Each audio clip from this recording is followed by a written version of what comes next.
এই মুহূর্তে ফেরিস হুইলটি একদম উপরে পৌঁছে গিয়েছিল। আতশবাজিগুলো আরও পরিষ্কার দেখা যাচ্ছিল এবং শিয়া শিয়াওয়ার মুখ আরও সুন্দর লাগছিল। তোমার এখন আগের মতো ভয় পাওয়ার দরকার নেই। আতশবাজির শব্দে তোমার গলার স্বর খুব ক্ষীণ ছিল। শিয়া শিয়াও পরিষ্কার শুনতে পেল না। সে প্রশ্নভরা দৃষ্টিতে তোমার দিকে তাকালো। তুমি তার দিকে তাকালে না, শুধু বাইরের আকাশে আতশবাজি দেখতে দেখতে মৃদুস্বরে বললে, তুমি বড্ড বেশি শান্ত ও কোমল, এটা ঠিক নয়। মানুষ তোমাকে আঘাত করবে। তোমাকে আগের মতো ভয় পাবার দরকার নেই। আমি জানি তুমি গান গাইতে চাও, এটাও আমি জানি। আরও অনেক কিছু আছে যা তুমি করতে চাও। চিন্তা করো না, মেংমেংয়ের খেয়াল আমি রাখব। শিয়া শিয়াও একদম চুপ হয়ে গেল। তুমি মাথা ঘুরিয়ে দেখলে যে তার মুখ বিয়ে দুফোঁটা চোখের জল গড়িয়ে পড়ছে। তার চোখগুলো পলক্ষীনভাবে তোমার দিকে তাকিয়েছিল। তার সেই কষ্ট, অভিযোগ ও জটিল অনুভূতিগুলো তোমাকে নাড়িয়ে দেওয়ার জন্য যথেষ্ট ছিল। তুমি হঠাৎ নার্ভাস হয়ে পড়লে। তুমি বুঝতে পারলে না সে হঠাৎ কেন কাঁদছে। তুমি কে? শিয়া শিয়াও এক নাগারে তোমার দিকে তাকিয়েছিল। তার ভরসা ভরা চোখে এক কুয়াশাচ্ছন্ন আচ্ছন্নতা ছিল। তার কণ্ঠস্বর ছিল স্পষ্ট, খুব জোরে নয়, কিন্তু তা সরাসরি তোমার হৃদয়ে গিয়ে বিঁধল। এটাই ছিল সেই বিষয় যাকে তুমি সবচেয়ে বেশি ভয় পেতে। তুমি চুপ হয়ে গেলে। ধীরে ধীরে চারপাশ সব শান্ত হয়ে গেল, যেন আতশবাজির শব্দও মিলিয়ে গেল। অনেকক্ষণ পর তুমি হালকা মুখে হাসি নিয়ে তার দিকে তাকালে এবং তোমার কণ্ঠস্বর কিছুটা ভারী হয়ে এলো। আমি সেই সিংহায়। শিয়া শিয়াও তোমার দিকে তাকিয়েছিল। তার হাসি তার হৃদয়স্পন্দন পুরোপুরি ওলটপালট করে দিল, যেন তার হৃদয় লাগামহীনভাবে স্পন্দিত হচ্ছে। কিন্তু তোমার উত্তর ছিল তার চেয়েও বেশি অপ্রত্যাশিত। সে তোমার স্বচ্ছ ও উজ্জ্বল চোখের দিকে তাকালো এবং তার চোখের জল আরও দ্রুত পড়তে লাগল। সে নিজের হাঁটু জড়িয়ে নিল, মাথা নিচু করল। তারপর খুব ধীর গলায় বলল, হ্যাঁ, তুমি সেই সিংহাই। তুমি যদি সেই না হও, তাহলে আর কে হতে পারে? আমি তোমাকে একটা পুরনো গল্প শোনাই। একটা অনাথ আশ্রমে একটি ছোট্ট মেয়ে ছিল। সে ছিল খুব ভীতু, কিন্তু অনাথ আশ্রমে একটি ছোট্ট ছেলে ছিল যে সবসময় তাকে রক্ষা করত। একদিন কিছু ছেলে তাকে উত্ত্যক্ত করলে সেই ছেলেটি তাকে নিজের পেছনে লুকিয়ে ফেলল এবং নিজে তাদের সামনে গিয়ে দাঁড়াল। সে সেই ছোট্ট মেয়েটিকে একটুও আঘাত পেতে দেয়নি। সেই ছোট্ট মেয়েটির চোখে তার থেকে 1 বছরের বড় সেই ছেলেটি তার সারা পৃথিবী ছিল। কিন্তু তারপর ছেলেটি হারিয়ে গেল। অনেক বছর পর যখন মেয়েটি বড় হল, সে আবার সেই ছেলেটিকে দেখল এবং তাকেই বিয়ে করল, যেমনটা সে সবসময় চেয়েছিল। এখন সে অবশেষে একটা কথা বুঝতে পেরেছিল। শিয়া শিয়াও মাথা তুলল। তার চোখে জল ছিল এবং তাকে খুব একা ও দুঃখিত দেখাচ্ছিল। সে অবশেষে তার মনের গোপন কথাটি বলে দিল। কেউ তাকে কোনোদিন বুঝতে পারেনি এবং সবাই সবসময় তাকে ভুলই বুঝেছিল। শুধুমাত্র সেই ছিল যে সবসময় বিশ্বাস করত যে তুমি এর যোগ্য। কিন্তু শেষ পর্যন্ত ফলাফল এত খারাপ হল। এখন তুমি সামনে না আসা পর্যন্ত সে না জানি কতবার অনুশোচনা করল। সে তোমাকে জিজ্ঞেস করল, তুমি কে? তুমি বললে, আমি গোগাই। তার জন্য শুধু এটাই যথেষ্ট ছিল। তোমার চোখে ছিল কোমলতা ও তৃপ্তি, এবং হঠাৎ তুমি শিয়াওয়ের মন বুঝতে শুরু করলে। তোমার চোখে ভালোবাসা ও মমতা দেখে শিয়া শিয়াও আর নিজেকে সামলে নিতে পারল না এবং সরাসরি তোমার কোলে চলে এলো। মেংমেং তো আগে থেকেই তোমার কোলে ছিল। অন্য কাউকে তার জায়গা নিতে দেখে সে হালকা একটু শব্দ করল, আর তাতেই মেংমেংয়ের ঘুম ভেঙে গেল। সে ঘুমে ভরা চোখে দেখল যে তার মা তার জায়গায় রয়েছে। ছোট্ট মেয়েটি শুধু এক মুহূর্তের জন্য থামল। তারপর খুশি হয়ে এক হাতে তোমাকে এবং অন্য হাতে তার মাকে জড়িয়ে ধরল এবং দুজনের গালে চুমু দিল। আজ মেংমেংয়ের জন্য সবচেয়ে ভালো দিন ছিল। তুমি তোমার কোলে বসা দুই সুন্দরী মেয়েকে দেখলে এবং হঠাৎ তোমার মনে হলো যে এখন আর অন্য কিছুরই গুরুত্ব নেই। জীবন সঠিক পথেই যাচ্ছে, শুধু এটুকুই যথেষ্ট। কিন্তু কিছু পরিকল্পনা বদলাতে হবে। ধীরে ধীরে আতশবাজি শেষ হতে লাগল। ফেরিস হুইলও ধীরে ধীরে নিচে নামতে শুরু করল। শিয়া শিয়াও মেংমেংকে কোলে নিয়ে সামনে হাঁটছিল, আর তুমি তার পেছন পেছন হাঁটছিলে। তুমি শিয়া শিয়াওকে দেখলে যে এখন আবার আগের মতো কিছুটা গম্ভীর হয়ে গিয়েছিল, এবং তুমি আলতো করে তোমার নাক স্পর্শ করলে। মনে হচ্ছিল যেন সে হঠাৎ আবার তোমার থেকে দূরত্ব তৈরি করতে শুরু করেছে। শিয়া শিয়াও খুব নার্ভাস ছিল। এমনকি মেংমেংকে ধরার সময়ও তার হাতটা একটু শক্ত হয়ে গিয়েছিল। তার মনে হচ্ছিল যে তার কান এবং গাল এখনও গরম হয়ে আছে। সে কিছুক্ষণ আগে পর্যন্ত তোমার কোলে ছিল এবং একদম একটি ছোট্ট মেয়ের মতো তোমার কোলের মধ্যে নিজেকে লুকিয়ে ফেলছিল। এসব মনে পড়তেই তার খুব লজ্জা লাগছিল। তার নিশ্চিত মনে হচ্ছিল যে তুমি মনে মনে তাকে নিয়ে হাসাহাসি করছো। সে যখন ফেরিস হুইল থেকে নেমেছিল, তখন তুমি মুখে লুকানো সেই হাসি দেখে ফেলেছিলে। এটা ভাবতেই সে আরও দ্রুত হাঁটতে শুরু করল। সে অর্ধেক দৌড়াচ্ছিল, অর্ধেক হাঁটছিল। তুমি বুঝতে পারলে না যে হঠাৎ এই মহিলার মধ্যে এত এনার্জি কোথা থেকে এলো। তাকে অনুসরণ করার জন্য তোমাকে হালকা দৌড়াতে হলো। যখন তোমরা অ্যামিউজমেন্ট পার্কের গেটে পৌঁছালে, তখনও শিয়া শিয়াও থামল না। শেষ পর্যন্ত তোমাকে তাকে ডাকতে হলো, তুমি কি হেঁটেই বাড়ি যাবে? এখান থেকে ট্যাক্সি নিয়ে নি। শিয়াও গিয়ে রাস্তার ধারে থামল, কিন্তু সে তোমার দিকে তাকালো না। তার আরও মনে হচ্ছিল যে তুমি পেছনে দাঁড়িয়ে তাকে নিয়ে হাসছ, আর এটা ভেবেই তার আরও লজ্জা লাগছিল। অনেকক্ষণ অপেক্ষা করার পর শেষ পর্যন্ত একটি ট্যাক্সি পাওয়া গেল। ঠিক সেই মুহূর্তেই তোমার প্রথমবার গাড়ি কেনার চিন্তা এলো। ট্যাক্সিটা আরামসে কমিউনিটির গেটে থামল। তুমি টাকা দিলে, মেংমেংকে কোলে তুলে নিলে এবং সবার সাথে বাড়ি ফিরে এলে। বাড়ি ফিরে তুমি মেংমেংকে তার ঘরে ঘুমোতে নিয়ে গেলে। সে শীঘ্রই ঘুমিয়ে পড়ল। তুমিও তাড়াতাড়ি ঘুমিয়ে পড়লে, কিন্তু শিয়াওয়ের ঘুম আসছিল না।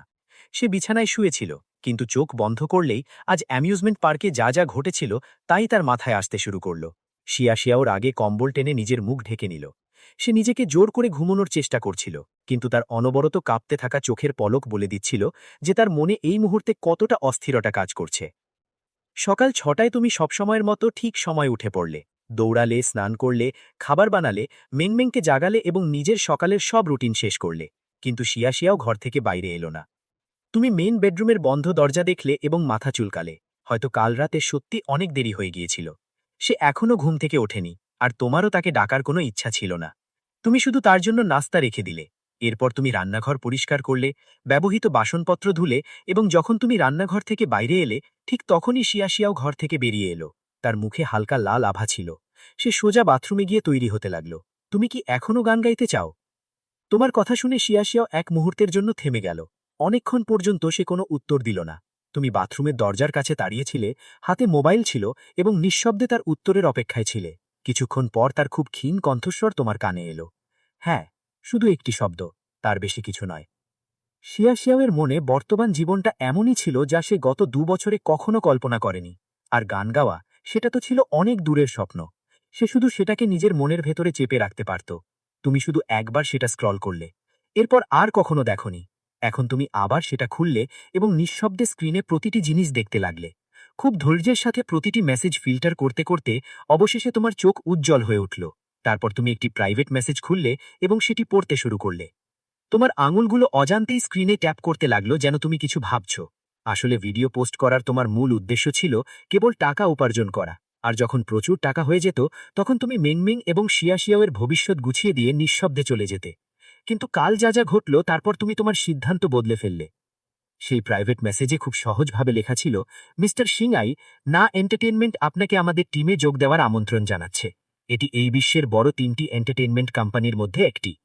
তুমি কিছুক্ষণ ভাবলে, তারপর দ্বিধা না করেই সেই মেসেজে দেওয়া কন্ট্যাক্ট নাম্বারটি ডায়াল করলে।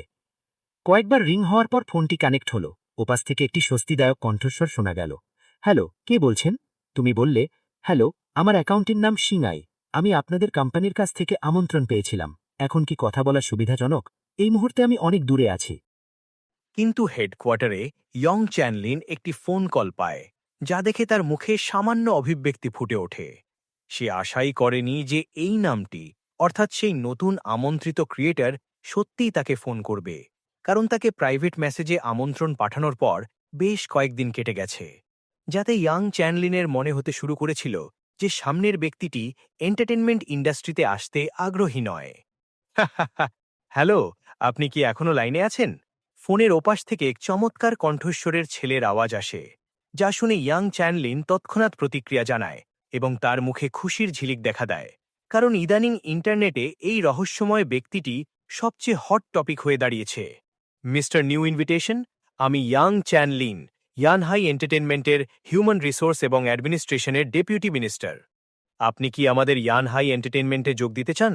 যার জবাবে ফোনের ওপাশ থেকে আওয়াজ আসে, হ্যালো মিনিস্টার ইয়াং, দুঃখিত, আপাতত এন্টারটেনমেন্ট ইন্ডাস্ট্রিতে আসার আমার কোনো পরিকল্পনা নেই, কিন্তু আমি আপনাকে একজন সিঙ্গারের নাম সাজেস্ট করতে চাই। আমি জানি না আপনাদের কোম্পানি এতে আগ্রহী হবে কিনা। এটা শুনে ইয়াং চ্যানলিন কিছুটা হতাশ হয়ে পড়ে। সে হালকা তিক্ত হাসি হাসে এবং মাথা নাড়ে, কারণ সে তো আসলে মিস্টার নিউ ইনভিটেশনকেই চেয়েছিল। যার জবাবে সে বলে, মিস্টার নিউ ইনভিটেশন, হ্যাঁ, আমি শুধু একজন ডেপুটি মিনিস্টার।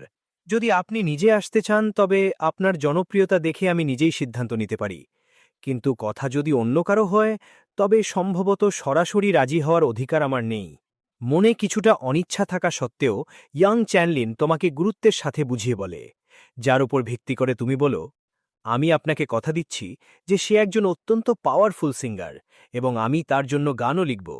এর বিনিময়ে ভবিষ্যতে যদি আপনাদের কোম্পানির গানের প্রয়োজন হয় তবে আমি আপনাদের ইয়ান হাই এন্টারটেনমেন্টের জন্য মিউজিশিয়ানও হতে পারি, কিন্তু সেক্ষেত্রে কিছু শর্ত থাকবে।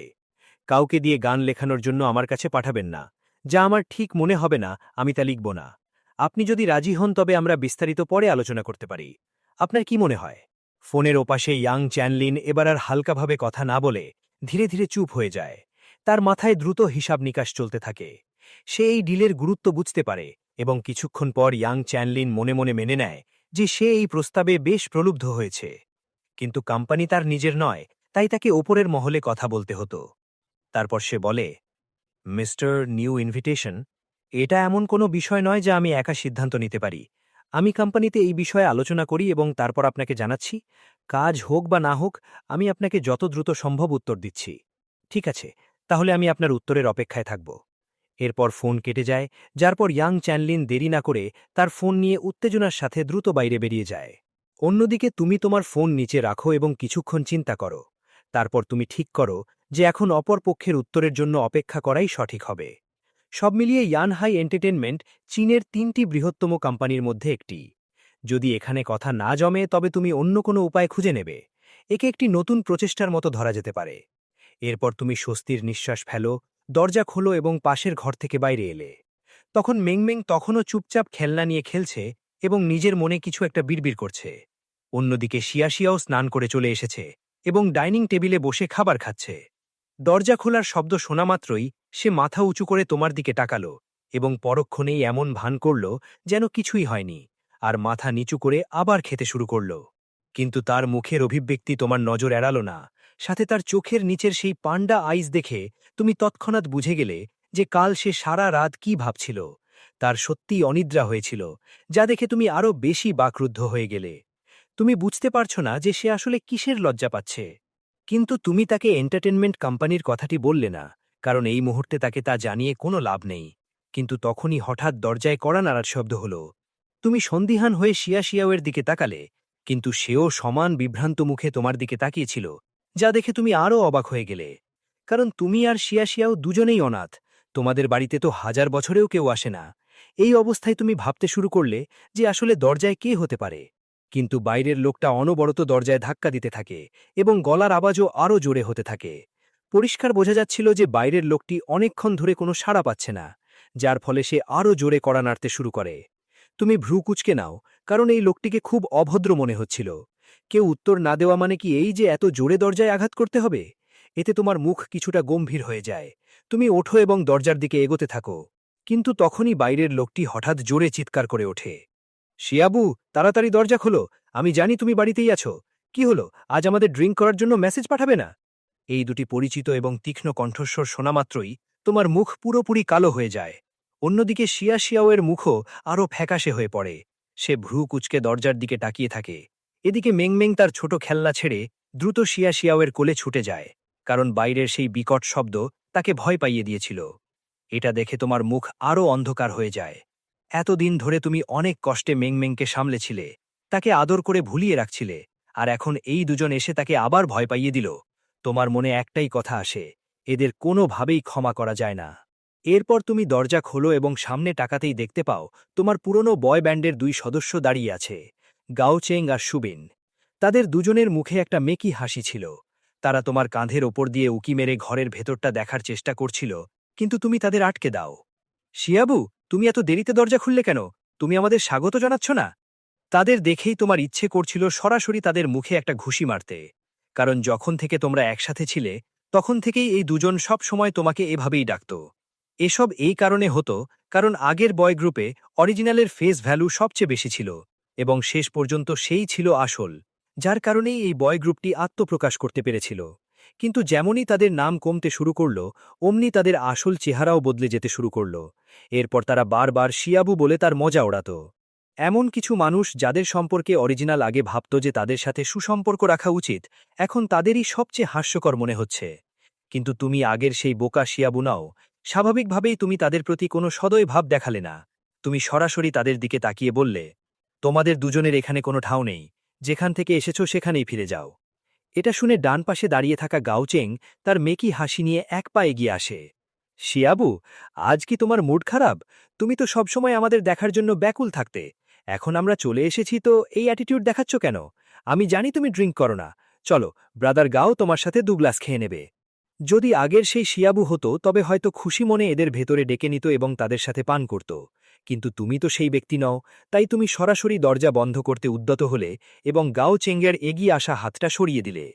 তুমি গম্ভীরভাবে বললে, মদ ফেরত নিয়ে যাও। আমি ভবিষ্যতে আর পান করব না, এবং আমি তোমাদের সাথে আর দেখা করতেও চাই না। ভবিষ্যতে আর আমার কাছে আসবে না। এটা শুনে গাউচেঙ্গের চেহারা কিছুটা বদলে গেল। সে এক পা এগিয়ে এসে তোমার দিকে এক দৃষ্টিতে তাকিয়ে রইল। তারপর সে সুবিনের দিকে তাকালো, এবং দুজন হঠাৎ হাসতে শুরু করল। সুবিন, আমি কি ঠিক শুনলাম? ও বলল ও আমাদের সাথে দেখা করতে চায় না। গাউচেং নিজের কানে আঙ্গুল দিয়ে চুলকে এমন ভাব দেখালো যেন সে বিশ্বাসই করতে পারছে না। যার কথার জবাবে সুবিনও হাসতে হাসতে বলল, ব্রাদার গাও, আপনি ঠিকই শুনেছেন। মনে হচ্ছে লাইভে বাজি ধরে ও নিজেকে অনেক কিছু ভাবতে শুরু করেছে। তার মাথাটা এখন সত্যিই বিগড়ে গেছে। ও ভাবছে ও এখনও আগের মতোই হ্যান্ডসাম আছে।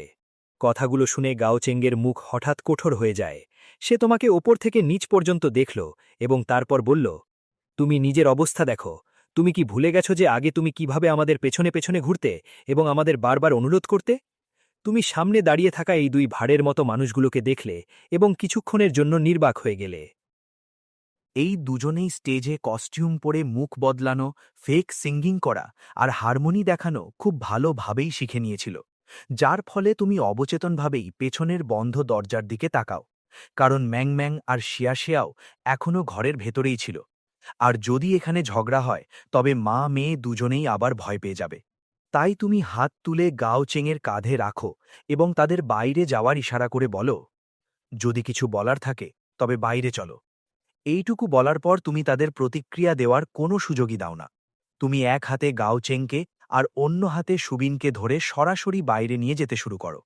গাওচেং আর সুবিন তৎক্ষণাৎ তোমার হাত থেকে ছাড়িয়ে নেওয়ার চেষ্টা করে, কিন্তু তারা অনুভব করে যে তোমার শক্তি অনেক বেশি। তারা যত চেষ্টাই করুক না কেন তোমার হাত থেকে বের হতে পারে না। তারপর তুমি তাদের ফ্লোরের বাইরে পর্যন্ত নিয়ে গিয়ে ছেড়ে দাও, যার ফলে গাওচেং আর সুবিনের মুখ লাল হয়ে যায়। তারা এখানে তোমাকে ম্যানিপুলেট করতে এসেছিল, কিন্তু তোমার শক্তি দেখে কিছুক্ষণের জন্য তারা নিজেরাই ভয় পেয়ে যায়। তারপর গাওচেং তোমাকে কটমট করে তাকিয়ে বলে, তুমি কি জানতে চাও না আমরা এখানে কেন এসেছি? তার কথা শেষ হওয়ার পরপরই সুবিন দ্রুত বলে ওঠে, আমরা তোমাকে সাউদার্ন গ্রুপে ফিরিয়ে নিতে এসেছি। তুমি কি সবসময়ই ফিরতে চাইছিলে না? গাওচেং আর সুবিন দেখে যে তোমার মুখে বিশেষ কোনো প্রতিক্রিয়া নেই, কিন্তু তাদের চোখে ধূর্ততা স্পষ্ট দেখা যাচ্ছিল। তারা আরও বলে, তুমি সবসময় বলতে যে শিয়া শিয়াও তোমার ভবিষ্যৎ নষ্ট করে দিয়েছে। এখন আমরা তোমাকে সাহায্য করতে পারি। তুমি ফিরে আসতে পারো, কিন্তু তার বদলে তোমাকে শিয়া শিয়াওকে ডিভোর্স দিতে হবে। কেমন? সিম্পল ডিল, তাই না? এটা শুনে তুমি কয়েক সেকেন্ড তাদের দিকে তাকিয়ে থাকো। তুমি সত্যিই বুঝতে পারছিলে না যে এরা দুজনে কি নিজেদের মিথ্যে কথাগুলোকেই বিশ্বাস করতে শুরু করেছে। তারপর তুমি গম্ভীর গলায় বললে, তোমাদের দুজনের আজেবাজে কথা শেষ হয়ে থাকলে এবার এখান থেকে বিদায় হও। তুমি তাদের একদমই পাত্তা দাও না, বরং আগের চেয়েও সরাসরি মানা করে দাও, যার ফলে দুজনের মুখ আরও লাল হয়ে যায়। তাদের দেখে মনে হচ্ছিল যেন কিছু একটা করতে চায়, কিন্তু তোমার শক্তির কথা মনে পড়তেই আর সাহস করতে পারছিল না। এরপর তুমি হাত বাড়িয়ে গাওচেংয়ের কাঁধে চাপড় দিলে, কিন্তু এবার তোমার ধরা এতটা শক্ত ছিল যে ব্যথায় তার মুখের চেহারা বদলে যায়। তুমি তার কানের কাছে ঝুঁকে বললে, আমি জানি তোমরা দুজনে এখানে কেন এসেছ। ফিরে গিয়ে তোমাদের মাস্টারকে বলো যে সে যেন ভবিষ্যতে শিয়া শিয়াওকে বিরক্ত করার চেষ্টা না করে। অন্যথায়। তুমি নিজের কথা শেষ করলে না, বরং এইটুকু বলে সরাসরি ঘুরে বাড়ির দিকে হাঁটতে শুরু করলে। তোমার চলে যাওয়া দেখে গাওচেং আর সুবিনের মুখ রাগে লাল হয়ে যায়। তাদের চোখ তোমাকে ঘৃণা ভরে দেখছিল। সুবিন রাগান্বিত স্বরে বলে, ব্রাদার গাও, আমরা কি ওকে এভাবেই যেতে দেব? গাওচেং নিজের সেই কাঁধটা ধরে যেখানে তুমি হাত রেখেছিলে। তার মুখে ব্যথা এবং রাগ দুটোই ফুটে উঠছিল। তারপর সে দাঁতে দাঁত চেপে বলল, নয়তো আর কি করব? কিন্তু অদ্ভুত ব্যাপার হলো, ওকে হঠাৎ অন্য কোনো মানুষের মতো কেন মনে হচ্ছে? ওর শক্তি এত বেড়ে গেল কি করে? শেষে বাধ্য হয়ে তারা দুজনেই ফিরে যায়। যখন তুমি ঘরে ফিরে এলে, শিয়া শিয়াও তোমাকে প্রশ্ন ভরা দৃষ্টিতে দেখল। তুমি স্বাভাবিকভাবে বললে, ওরা চলে গেছে, ভবিষ্যতে আর আসবে না। এইটুকু বলে তুমি ম্যাংম্যাংকে কোলে তুলে সোফায় গিয়ে বসলে। তারপর তুমি এমন আচরণ শুরু করলে যেন কিছুই হয়নি, আর ম্যাংম্যাংয়ের সাথে খেলতে শুরু করলে। শিয়াও কয়েক সেকেন্ড তোমার দিকে তাকিয়ে রইল এবং তারপর ধীরে ধীরে ঘুরে আবার খেতে শুরু করল। এরপর ঘরের পরিবেশ আবার আগের মতোই উষ্ণ হয়ে উঠল। কিন্তু অন্যদিকে গাওচেং আর সুবিনের অবস্থা মোটেও ভালো ছিল না। একদিকে তোমার কাছে অপমানিত হওয়া, আর অন্যদিকে লিউকিনের কাছেও তারা প্রচণ্ড বকুনি খায়, কারণ তারা লিউকিনকে কথা দিয়েছিল যে তোমাকে রাজি করিয়ে নেবে, কিন্তু এখানে এসে তারা সরাসরি তাড়া খেয়ে ফিরে যায়। এতে তাদের দুজনের মনে তোমার প্রতি আরও ঘৃণা জমে ওঠে।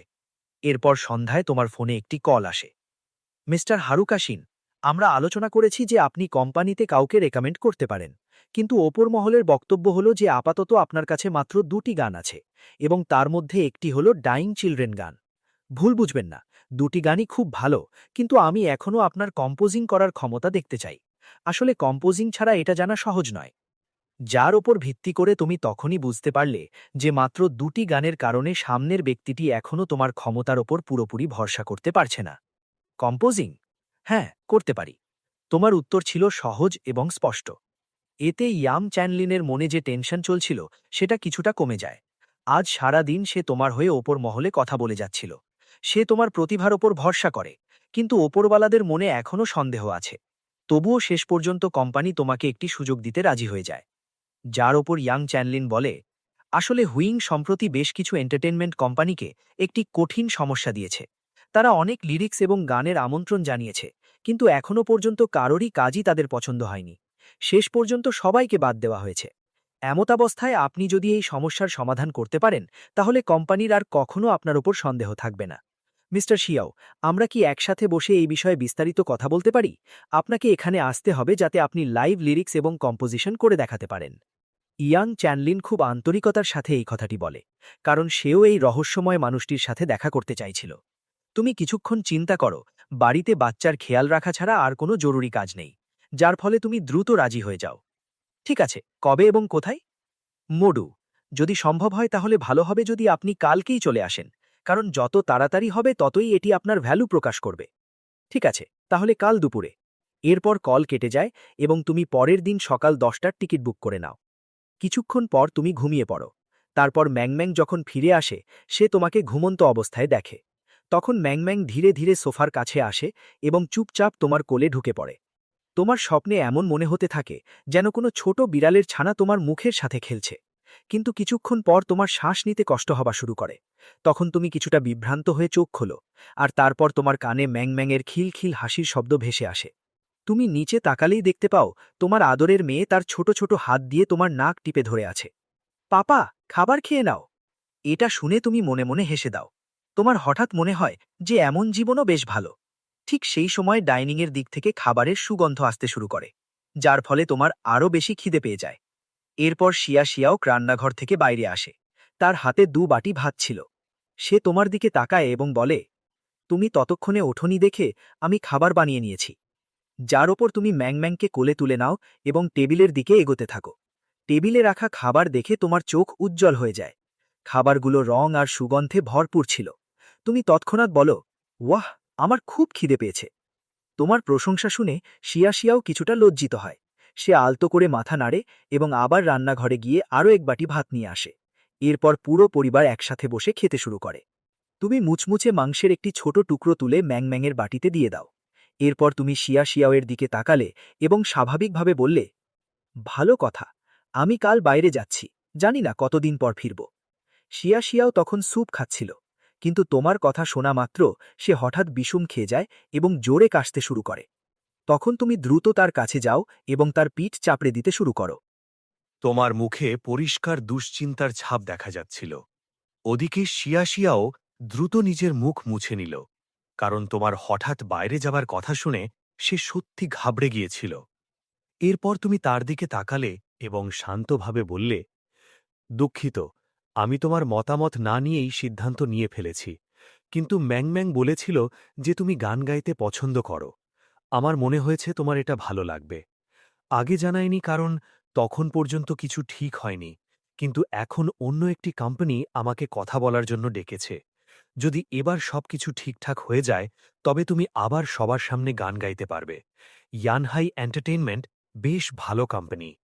এটা শুনে শিয়াও কিছুক্ষণ তোমার দিকে তাকিয়ে রইল, কারণ সে বুঝতে পারল যে তুমি এসব কিছু তার জন্যই করছ, যার ফলে তোমাদের দুজনের চোখাচোখি হল।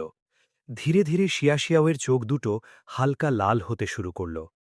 তার চোখে জল ভরে এলো এবং তার পুরো অভিব্যক্তি হঠাৎ খুব নরম হয়ে গেল। তার এই রূপ দেখে তোমার জন্যেও তার দিকে তাকিয়ে থাকা কঠিন হয়ে পড়ল, যার ফলে তুমি কিছুটা মাথা নিচু করে নিলে। এরপর শিয়াও খুব নিচু স্বরে বলল, আমি গান গাইতে ভালোবাসি, খুব পছন্দ, সত্যি বলছি, খুব পছন্দ। তার কণ্ঠস্বর ধীরে ধীরে আরও দৃঢ় হতে লাগল, কারণ সে গান গাইতে পছন্দ করত এবং সে তাওলেলে এবং সিস্টার ইউমানেরও সাহায্য করতে চাইত, যাকে ভবিষ্যতে তাদের আর কখনো কারো সামনে মাথা নত না করতে হয়। যখন থেকে সে তাওলেলের সাথে দেখা করেছে, তখন থেকেই সে সবসময়ই তাদের চিন্তায় থাকে। যার উপর তুমি মাথা তুলে তার দিকে তাকালে এবং হালকা হেসে বললে, কিছু প্রমাণ করার প্রয়োজন নেই, তোমার যদি ভালো লাগে তবে সেটুকুই যথেষ্ট। পরদিন সকালে তুমি দ্রুত বেরোনোর জন্য তৈরি হয়ে গেলে। এরপর তুমি শিয়াওয়ের দিকে তাকালে এবং বললে, আমি তাড়াতাড়িই ফিরে আসব, হয়তো ১ বা ২ দিনের মধ্যে, চিন্তা করো না।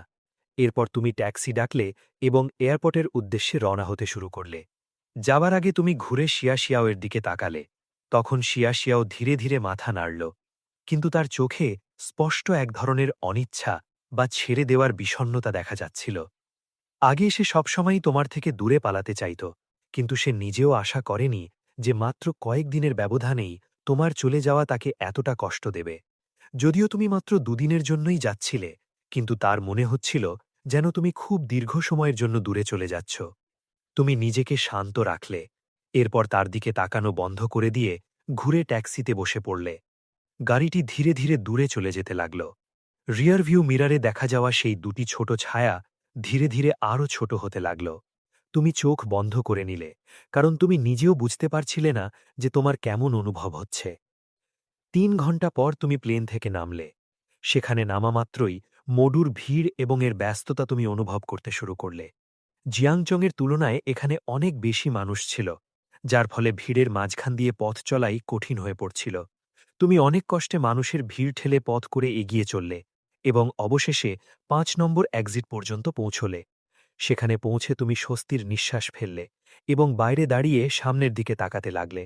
তোমার সামনে অনেক মানুষ হাতে বোর্ড নিয়ে দাঁড়িয়েছিল, যার ফলে তুমি ভিড়ের মধ্যে নিজের নাম খুঁজতে শুরু করলে, কারণ আসার আগে ইয়াং চানলিনের সাথে তোমার কথা হয়েছিল এবং সে বলেছিল যে সে তোমাকে এই এক্সিটেই নিতে আসবে। এই কারণে তুমি বেশ কিছুক্ষণ ধরে তাকে খুঁজতে থাকলে এবং অবশেষে তুমি একজন দীর্ঘাঙ্গী মহিলাকে দেখতে পেলে, যিনি পিচ রঙের পোশাকের উপর একটি প্রফেশনাল স্যুট পরেছিলেন। তার হাতে শিং ইয়াও লেখা একটি কার্ড ছিল, যা দেখে তুমি এগিয়ে গিয়ে তাকে হাত নেড়ে ইশারা করলে, হ্যালো, আপনি কি মিনিস্টার ইয়াং? যার জবাবে সে বলে, আই এম শিং ইয়াও, অর্থাৎ সে তোমার নাম ধরে সম্বোধন করে। তারপর সে কিছুটা অপ্রস্তুত হয়ে বলে, দুঃখিত, তোমাকে এতক্ষণ অপেক্ষা করালাম। ইয়াং চানলিন সামনে দাঁড়িয়ে থাকা মানুষটির দিকে তাকায় এবং তার চোখে বিস্ময়ের এক হালকা আভা ফুটে ওঠে। তারপর ইয়াং চানলিন মনে মনে কিছুটা আক্ষেপও বোধ করে। যদি আমি তোমাকে সাইন করাতে পারতাম, তাহলে কতই না ভালো হতো। তারপর সে বলে, হ্যালো, আমি ইয়াং চানলিন, আমিও এইমাত্র এলাম। মিস্টার সিংয়াও, আপনি সত্যি বেশ তরুণ। ইয়াং চানলিনের মুখে একটি পেশাদার হাসি ছিল। সে ধীরে ধীরে তোমার সাথে করমর্দন করে এবং তারপর হাত ছেড়ে দেয়। এরপর সে বলে, চলো এইদিকে যাই, এখানে অনেক মানুষ, আমার গাড়ি আন্ডারগ্রাউন্ড পার্কিংয়ে রাখা আছে এবং এখন আমরা রেস্টুরেন্টে যাচ্ছি। আগে কোথাও বসে কিছু খেয়ে নি, তারপর শান্তিতে কথা বলবো। তুমি মাথা নাড়লে এবং তারপর ইয়াং চানলিনের পাশাপাশি বাইরের দিকে হাঁটতে শুরু করলে। ইয়াং চানলিন সত্যি কর্মক্ষেত্রে খুব অভিজ্ঞ একজন মানুষ। হাঁটতে হাঁটতে সে অনবরত কোনো না কোনো প্রসঙ্গ তুলছিল এবং তোমার সাথে কথা বলে যাচ্ছিল। সে ভেবেছিল যে তোমার বয়সের কোনো ছেলে হয়তো বেশি কথা বলতে পারবে না, কিন্তু যখন সে তোমার সাথে কথা বলে তখন সে বুঝতে পারে যে তুমি তার প্রতিটি বিষয়ের সাথে সহজেই তাল মিলিয়ে নিচ্ছ এবং তুমি বাকি তরুণদের মতো মোটেও শুধু উপর উপর কথা বলা মানুষ নও, যার ফলে ইয়াং চানলিন তোমাকে আরও বেশি শ্রদ্ধার সাথে দেখতে শুরু করে। সত্যি, প্রতিভাবান মানুষ যে কোনো জায়গাতেই নিজের নাম তৈরি করে নেয়। তুমি জানো না, কিন্তু ইয়াং চানলিন আবারও তোমার দিকে তাকায়। যদি তুমি জানতে, তবে হয়তো তুমি কিছুই বলতে পারতে না। তোমার কাছে ২ ধরনের দক্ষতা আছে এবং তার ওপর তুমি এখন মাত্র তোমার 20-এর কোঠায়। যদি তোমার মধ্যে এতটুকু ইমোশনাল ইন্টেলিজেন্স না থাকত, তবে হয়তো তুমি সরাসরি কোনো দড়ি খুঁজে নিতে। এরপর তোমরা দুজনেই গাড়িতে বসলে। তুমি জানলার বাইরে ব্যস্ত শহরটাকে দেখতে থাকলে, যার ওপর ইয়াং চ্যানলিন মাঝে মাঝে তোমাকে এখানকার স্থানীয় বিশেষত্ব সম্পর্কে বলতে থাকে, এবং কিছুক্ষণ পরেই তোমরা দুজনে একটি বিশেষ রেস্টুরেন্টে পৌঁছে যাও। খাবার আসার অপেক্ষা করতে করতে ইয়াং চ্যানলিন সরাসরি মূল বিষয়ে চলে আসে। আমি তোমাকে মিস্টার গো বলে ডাকব। আমি জানি না এইবার তুমি কাকে রেকমেন্ড করতে চাইছ, কোনো অপেশাদার নাকি কোনো প্রফেশনাল সিঙ্গার। যার জবাবে তুমি বললে, আমি জানি না মিনিস্টার ইয়ং হারুমি শিমোনিশির নাম শুনেছেন কিনা। সে আগে একজন সিঙ্গার ছিল, কিন্তু পরে সে এই ইন্ডাস্ট্রি ছেড়ে দেয়। এখন সে আবার ফিরে আসার কথা ভাবছে। ব্যবসার কথা আসতেই ইয়াং চ্যানলিন তৎক্ষণাৎ আগ্রহী হয়ে ওঠে। সে আগে সিংয়াওয়ের গান শুনেছে, 2 বছর আগের সেই বিখ্যাত লিটল ফ্লাওয়ার, যার গাওয়ার দক্ষতা সত্যিই খুব ভালো ছিল। কিন্তু ইয়াং চ্যানলিন যে কারণে কিছুটা ইতস্তত করছিল, তা হল হারুমিকে তার রিলেশনশিপ সামনে চলে আসার কারণে ইন্ডাস্ট্রি ছেড়ে দিতে হয়েছিল। আর সে যাকে ভালোবাসত, তাকে এমন একজন লিটল হোয়াইট ফেস, পরগাছা পুরুষ মনে করা হতো, যে কিছুই করত না। তাই এই বিষয়টি বেশ জটিল বলে মনে করা হচ্ছিল। ইয়াং চ্যানলিন কিছুক্ষণ চিন্তা করল। তারপর সে তার চুলগুলো হালকা পেছনে সরিয়ে তোমার দিকে তাকিয়ে বলল, আমি ওকে চিনি, কিন্তু আমি জানি না মিস্টার গোয়ের সাথে ওর সম্পর্ক কি। তুমি কি জানো সে আগে কেন ইন্ডাস্ট্রি ছেড়েছিল? যার ওপর তুমি ইয়াং চ্যানলিনের চোখের দিকে তাকালে এবং শান্ত গলায় বললে, সে আমার স্ত্রী। এ কথা শোনামাত্র ইয়াং চ্যানলিনের মতো অভিজ্ঞ নারীও চমকে যায়। স্বামী আর স্ত্রী? তবে কি সেই লেজেন্ডারি লিটল হোয়াইট ফেস তুমি? নাকি এমন হতে পারে যে হারুমি শিমোনিশি আগের লোকটার সাথে ডিভোর্স করে অন্য কারোর সাথে সংসার শুরু করেছে? তুমি তার মুখের অভিব্যক্তি দেখে বুঝে গেলে সে কি ভাবছে, যার ওপর তুমি হালকা একটু তিক্ত হাসি হাসলে এবং বললে, আপনি ঠিকই ধরেছেন। যখন ওর রিলেশনশিপ সবার সামনে এসেছিল, তখন ওর সাথেই আমিও ইন্ডাস্ট্রি ছেড়ে দিয়েছিলাম। হারুমি শিমোনিশির নাম আগে শুনলেও সে কার সাথে ছিল তা জানত না। তোমার মতো কোনো মানুষ যে আগে একটি আইডল বয় গ্রুপে ছিল এবং যে শুধু নিজের চেহারার কারণে বিখ্যাত ছিল, তার ওপর সে স্বাভাবিকভাবেই খুব একটা গুরুত্ব দেয় না। কিন্তু এখন ইয়াং চ্যানলিনের মনে কিছুটা সন্দেহ জাগতে শুরু করে। ওই দুটো গান কি সত্যিই তুমি লিখেছিলে? কিন্তু তুমি তাকে বেশিক্ষণ ভাবার সুযোগ দাও না, এবং তার দ্বিধাগ্রস্ত অভিব্যক্তি দেখে এগিয়ে গিয়ে বলো, ওকে তোমাদের কোম্পানিতে অন্তর্ভুক্ত করা কি এতটাই কঠিন? যদি সত্যি কঠিন হয়, তবে আমি অন্য কোনো উপায় খুঁজে নেব। তারপর তুমি আরও বলো, আর আমার শুধু এটাই অনুরোধ নয় যে সে তোমাদের কোম্পানিতে যোগ দিক। আমি চাই কোম্পানিতে আসার পর সে সবথেকে ভালো রিসোর্স এবং পূর্ণ স্বাধীনতা পায়। তার কন্ট্রাক্টে যেন কোনো বাধ্যবাধকতা না থাকে। এরপর তুমি বললে, আসলে সবশেষে বিষয়টি কেবল স্বার্থের। আমার বিশ্বাস যে আমি যদি তাকে সাহায্য করি, তবে সে আরও উঁচুতে পৌঁছাবে। তাই আমি এখনও চাই যে তুমি এই বিষয়ে ভালোভাবে ভাবো। এক নিঃশ্বাসে সবকিছু বলে দাও এবং তারপর শান্তভাবে জলের এক চুমুক নাও। এতে ইয়াং চ্যানলিনের অভিব্যক্তি গম্ভীর হয়ে যায়। পরিষ্কার বোঝা যাচ্ছিল যে সেই কিছুটা সমস্যায় পড়ে গেছে। তারপর সে বলে, সবশেষে আমরা যদি সহযোগিতা করতে না পারি, তবে কেবল তোমার রিলিজ করা দুটো গানের কারণে সেগুলোর এত বড় মূল্য তৈরি হয় না। সে আরও বলে, আমি হারুমি শিমোনিশির গাওয়ার দক্ষতাকে স্বীকার করি, কিন্তু এন্টারটেইনমেন্ট ইন্ডাস্ট্রিতে শুধু গাওয়ার দক্ষতা দিয়ে কাজ চলে না। আমার মনে হয় তুমি এই কথাটি জানো। তাকে আবার সবার সামনে নিয়ে আসা কঠিন নয়, কিন্তু যে ধরনের টপ রিসোর্স এবং কন্ট্রাক্টের স্বাধীনতার কথা তুমি বলছো, তেমন কিছু আমাদের কোম্পানিতে প্রায় কখনোই হয়নি। তাই আমাদের এই বিষয়ে ভালোভাবে কথা বলতে হবে। এটা কোনো ছোটখাটো বিষয় নয়। যদিও ইয়াং চ্যানলিন সরাসরি মানা করে না, তবে তার কথায় পরিষ্কার বোঝা যাচ্ছিল যে এটি প্রায় এক ধরনের প্রত্যাখ্যানই। যার জবাবে তুমি বলো, তোমরা এই বিষয়ে ভাবতে পারো, কিন্তু আমিও আমার পক্ষ থেকে পরিষ্কার বলছি, শুধু এই সময়ের সমস্যাই নয়, বরং ভবিষ্যতে তোমাদের যাই প্রয়োজন হবে, গান হোক বা স্ক্রিপ্ট, যে কোনো জনরা হোক, যতদিন তোমরা বলবে আমি তোমাদের তা দিতে পারি। আর আমি এখনও এটাই আশা করি যে আমরা দুজনে একসাথে সফলভাবে কাজ করতে পারব।